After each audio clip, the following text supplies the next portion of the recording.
Good afternoon, everybody. Pleasure to join a WebEx with you. My name is Gary Binstein. I've been with KX for a good 8 months or so now. Just in my prior time in my career, I've been very actively involved with managing sales forces, Thomson Reuters for many, many years. And a key part of the sales motion and managing a sales team is what we want to talk about today, managing a pipeline. And it's critical in everything we do in sales. It's really the heart, if you will. Understanding our customers, the conversations we're having, our objectives, our plans with our customers, and building, growth for your company and helping people achieve their own specific sales goals. So I'll spend a couple minutes talking about some of the best practices and themes, and hopefully this will be helpful for everyone.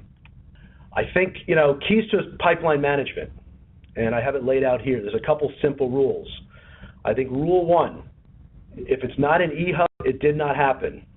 Rule 2, if you don't follow rule 1, rule 2 doesn't matter.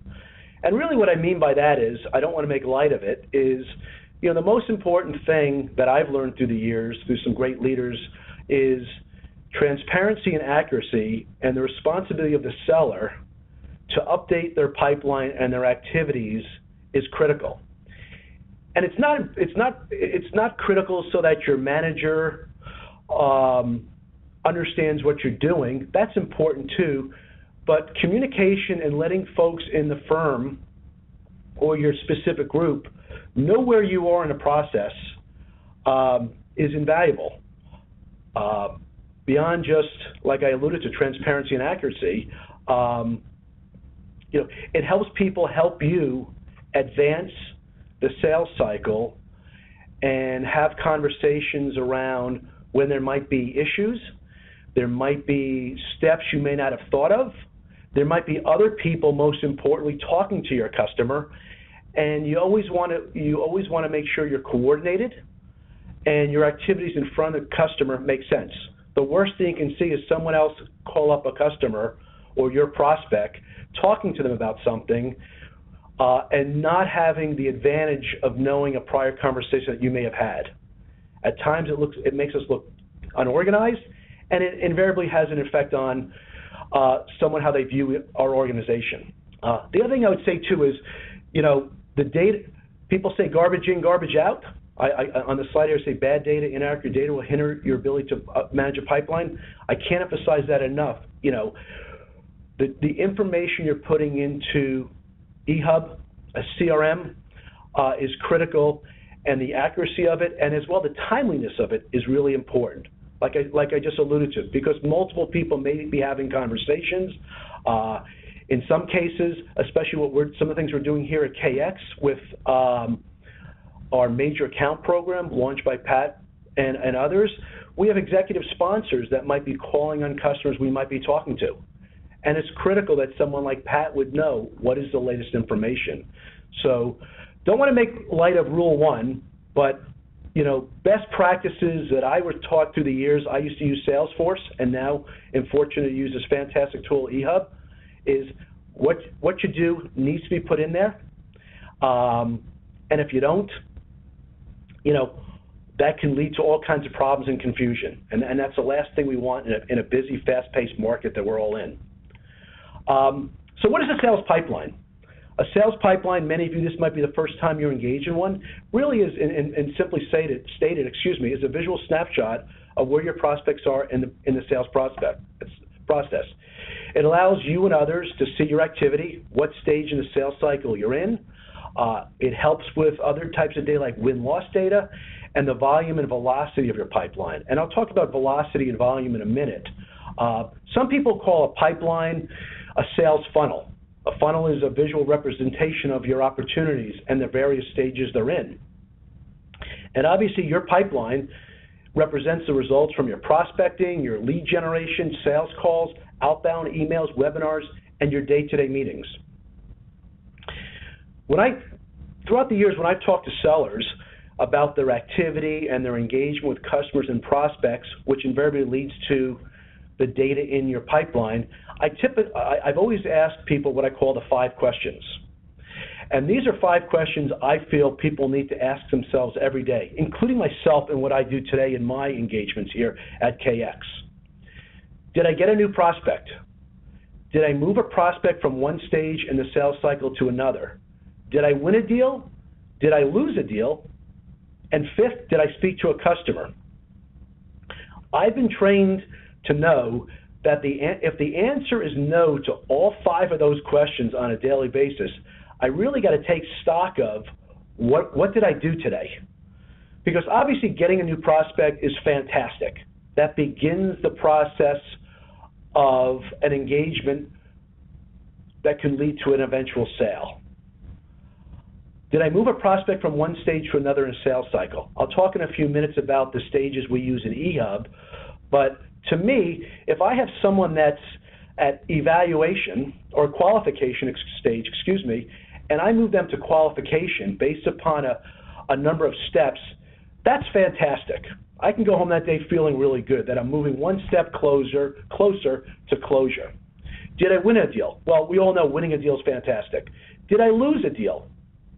This may seem odd to some of you, but losing a deal is good, and I'll tell you why that's good. Because that means you were in the game, you had a bid out there. We're not going to win every proposal we put out, and what's really important during the process when you do lose, you'll learn a lot. You'll learn maybe a little bit about your competition, what I could have done better. You might learn of steps you could have taken. Your manager or your superior might be talking to you about some other practices. There might be a coaching opportunity for you. So losing a deal is not bad because we're not going to win them all. And lastly, did I speak to a customer today? I was taught, and I was taught to teach people that if all 5 of those, repeating what I said a minute ago, are no, that's not a good day. So I would suggest, the reason why I put that on here, when I think about sales pipeline, building a funnel, building a pipeline, those 5 questions are critical to the steps you take to advance what you're trying to accomplish, which is typically against sales quotas and targets and whatnot. The sales funnel. There's various acronyms people use, AIDA, action, and whatnot, but here's a couple key components of a sales funnel. They may seem pretty basic and standard, but it's real important that we understand the funnel and the phases. Phase 1 is what we call the awareness phase. This is where prospects become aware of an existing of a solution. Maybe that's where they become aware of KX. The interest phase, that's where a prospect would demonstrate interest in a product or solution by doing their own research. They may have gone to a website. They may have hit kx.com. There are tools we have at our disposal that that allow us to be made aware of that. But that's the point in time where we may glean that a prospect is starting to show some interest. The steps to then the next phase would be evaluation. This is where your prospect starts evaluating and examining your solutions as they begin to move closer to what we call a buying decision. And then the decision phase. This is the final buying decision where that's reached and negotiations begin. And the purchase phase. This is where the product or solution is purchased. This may sound real simple, but these phases in a sales funnel line up very well with the eHub stages that I have listed below: lead gen, qualification, evaluation, proposal, negotiation, and close. And in managing a pipeline, whether you're at KX or Cisco or Apple, it's real important for us as sellers to understand these stages, what they mean, and to be able to know when and how I may be moving from one stage to another. I'll take a moment in a couple minutes to talk a little bit more about that. But when I look at a situation I'm involved in today, I'm thinking through exactly where I'm at. I'm looking at my notes that would be in eHub. I'm looking at notes from other conversations that took place. I'm looking at the notes where we talk about next steps. and I'm using that data and information to help me determine what I may need to do next, or someone else in the organization, for the purposes of continuing to move to the various phases in the funnel, or through the stages that we use in eHub. And it's a science and it's a process, and over time, we'll all get better at this as we see different situations, come in front of us. All right. What are some of the key analytics that help a seller manage a pipeline? So if I were to start, from a top-down approach, if I had a sales target to sell $100 of KX in a period, I would start thinking through, with some analytics, if you will, how many prospects, how many opportunities, at what dollar value do I need to have to achieve my goals? As I alluded to before, we're not going to win every deal. Over time, analytics really help you manage a pipeline, which is invariably helping you analyze and achieve your goals and targets, and to see if I'm on target. So things like the number of leads created per period, maybe per campaign, is a key analytic for me. The conversion rate I have of leads to opportunities, again, as long as I'm putting in the data into eHub, that will help me manage and track, with various tools and analytics, some conversion rates from leads to opportunities. Then I want to look at my conversion rates from opportunities that might have gone to that evaluation or qualification to evaluation stage, to see what is my close rate. A close rate is really important. Over time, you're able to see win-loss ratios. There's no perfect 20% is good, 30% is good, 50% is good. It depends upon the proposition, the market, the competition. But I was trained to understand what that conversion rate is based on what I call taillights, prior data I saw in my CRM, so that from a headlights perspective going forward, I can anticipate and understand in the pipeline I have, do I have enough activity, again, to achieve that goal? If I have a 30% close rate, and if my target is 100, probably I need, X percent more in dollars and opportunities to get that, because it sounds like I would likely lose, for whatever reason, 70% of the opportunities I'm on. So understanding close rates, opportunities that go from lead to opportunity is real important to help you analyze and understand where you are in your achievement of goals and targets. The other thing that's real important is the average length of sales cycle, and the length of time an opportunity is at a certain stage of the cycle. I used that word velocity before, and what I mean by that is it's really important for you when you're looking at your pipeline in the various stages, how long a period of time is an opportunity sitting at a qualification stage. There are statistics out there that will tell you that if opportunities are sitting at certain stages for more than, I'll just say, 60 days at qualification, that probably should trigger a red flag that something's wrong. Why is something staying there that long? And statistics will show you the longer periods of time that an opportunity is sitting at a certain stage, maybe stagnant, the likelihood that that opportunity is going to end up going away. So it's helpful to use an analytic, or looking at how long are opportunities sitting at stages, and talking to others, your peers or your managers, about why is it at that stage? What can I do to advance it? Win rate and yield analysis I just alluded to a minute ago, extremely helpful when you're managing your pipeline to understand optically, do I have enough in the pipe to get where I want to go? And really understanding your targets and what is needed to attain your targets. And overseeing all of this is a plan. Explorers will be, you guys are about to embark on some really exciting opportunities. engaging customers, and invariably, we're going to be asking you to manage those opportunities through tools like eHub. Everything starts with a plan. What is my target market? Who are those firms? How am I going to reach out to them? Is it going to be an email blast? Is it a webinar? Will I be dialing for dollars, if you will? How many firms am I going to be calling on a regular basis? Do I have the value prop in place? Do I understand the customer's needs? What are the customer's problems? How do we solve them? Having all those things in your plan married to a target and your eHub tool to manage that process is critical.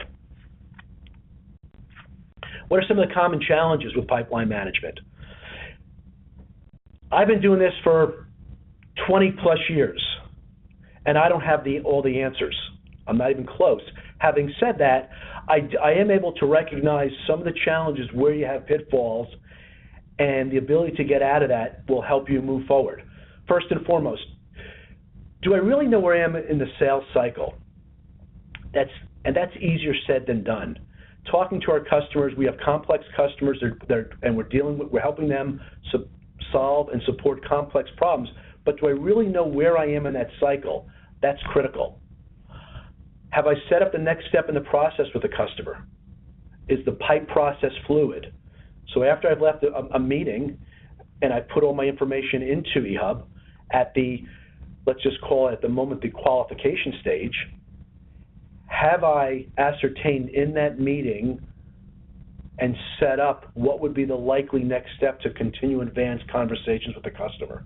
And of course, did I put that in eHub, because there's a section in there that asks you what are next steps, who's the owner, and whatnot. Did I get agreement/confirmation from the customer that they agree to the next step? That's real important. Whenever you're talking to a customer and you have a sales hat on, there's the acronym ABC, always be closing. I like to think of it as ABTC, always be trial closing. Try to get confirmation, agreement. Ask your customer open-ended questions so that you can understand from them, based on our previous meeting, do we have agreement for the next steps? Are there any issues that are outstanding for you? So you can proceed and you do not fall into the trap of the first bullet here, do I really know where I am in the sales cycle? I'm not here trying to teach sales skills 101, but I'm just trying to emphasize a couple points that tie in and are critical for pipeline management and the ability for you to put accurate data into the system. If I don't know where I am in the process, it will lead to bad data, and that creates their own problems, as I'm sure you're aware. Another key thing is, am I talking to the right decision makers, the right people? Account planning and close plans are very helpful here. I don't want to digress, but is there an account plan? Sometimes account plans help you look at the particular firm you're talking to, who are all the players, what are their roles, and that will help you assure that potentially, won't guarantee it, but it'll help you understand if I am talking to the right decision makers and the right people. Like I alluded to before, is the sales cycle stagnant or taking too long? And if so, why? And most importantly is, do I understand the customer's buying cycle? As much as we have our sales cycle and our process and in eHub, the various stages, what's the customer's buying cycle? And there's a lot of questions you'd want to ask your customers to make sure that almost manage his buying cycle so it lines up with the process that we're in. So these are some of the challenges. There are more, but these are some that you'll see more often. I think a lot of these are cured with understanding your customer, knowing the process, and ensuring, like I said, that similar theme, you have accurate data in your CRM so that other firms can see that and help you move along in the process. I think in summary, what I'm trying to share with you here are a few themes. First and foremost, the importance of accurate data. B, the importance of a plan. C, the importance of understanding the sales cycle, the sales stages, and your ability to understand that, be able to articulate that, and incorporate it in the tools you use today. And I think everything at the end of the day leads to a target and analytics. And we're a company that's providing all types of analytics through KDB to our customers. There are analytics we should use, like I alluded to before, that will help you understand and manage your pipeline. There are tools and alerts that will provide you intuitively or just through you analyzing in eHub where you're at in your pipe. Do I have enough pipeline? Am I making enough calls? Do I have specific prospects of mine that are sitting in a certain stage for too long or for a long period of time?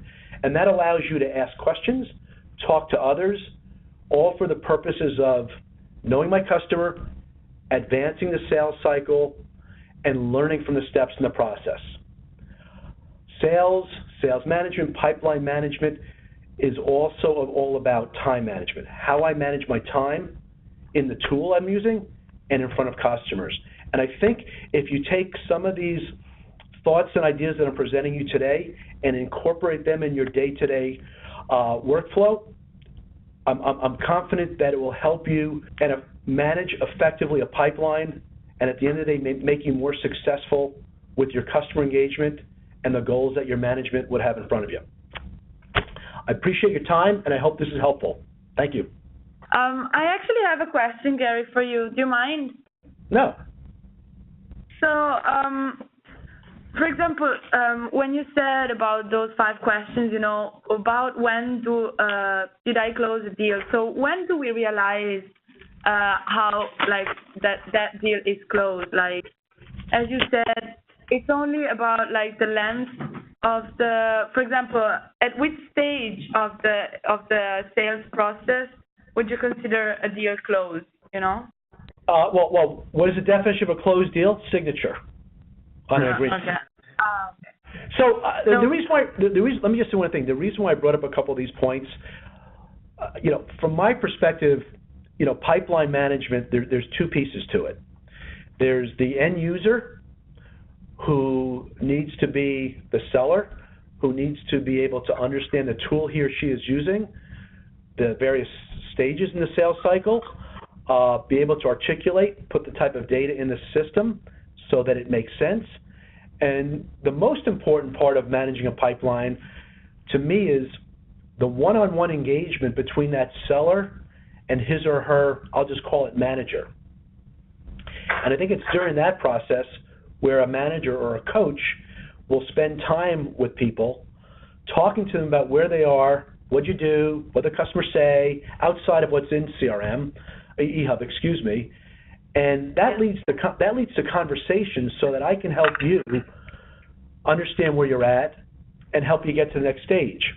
So when I mentioned those 5 questions, you know, I was taught as a manager many years ago that it's all about activity and what I call volume and velocity. How many people am I calling on? How many opportunities do I have?